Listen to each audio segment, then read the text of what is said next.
Definite గా కుట్రకోణం ఉందనే సంగతి మాకు బయట వచ్చిందండి ఈ రోజు. అందుకని ఇద్దరిని కూడా అరెస్ట్ చేయడం కూడా జరిగింది. ఆల్రెడీ డిపార్ట్మెంట్ వాళ్ళు ఇద్దరిని అరెస్ట్ చేయడం కూడా జరిగింది.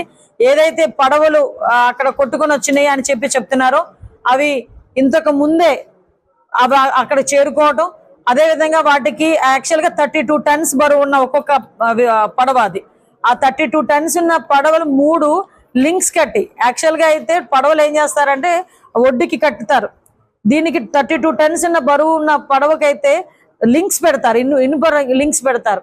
అటువంటి ఇనుపు లింకులు కాకుండా ఒక సాధారణమైన చిన్న తాడు కట్టేసినట్టు వదిలేసి, అంటే కావాలని అది. అంటే నిజంగా ఒక్కొక్కసారి ఆలోచిస్తుంటే జగన్మోహన్ రెడ్డి తాలూకా సైకోయిజం గానీ, జగన్మోహన్ రెడ్డి తాలూకా నేర ప్రవృత్తి గానీ ప్రజల మీద, సామాన్య ప్రజల మీద ఇంపాక్ట్ ఎలా పడుతుంది అంటే, నిజంగా మన అదృష్టం బాగుంది కాబట్టి ఆ 32 టన్స్ కి సంబంధించి ఏదైతే పడవలు ఉన్నాయో 3 పడవలు ఆ గట్టు ఆ ప్రకాశం బ్యారేజ్ గోడ తగిలుంటే గనక, అది ఏదైనా జరిగితే గనక పరిస్థితి ఏంటి?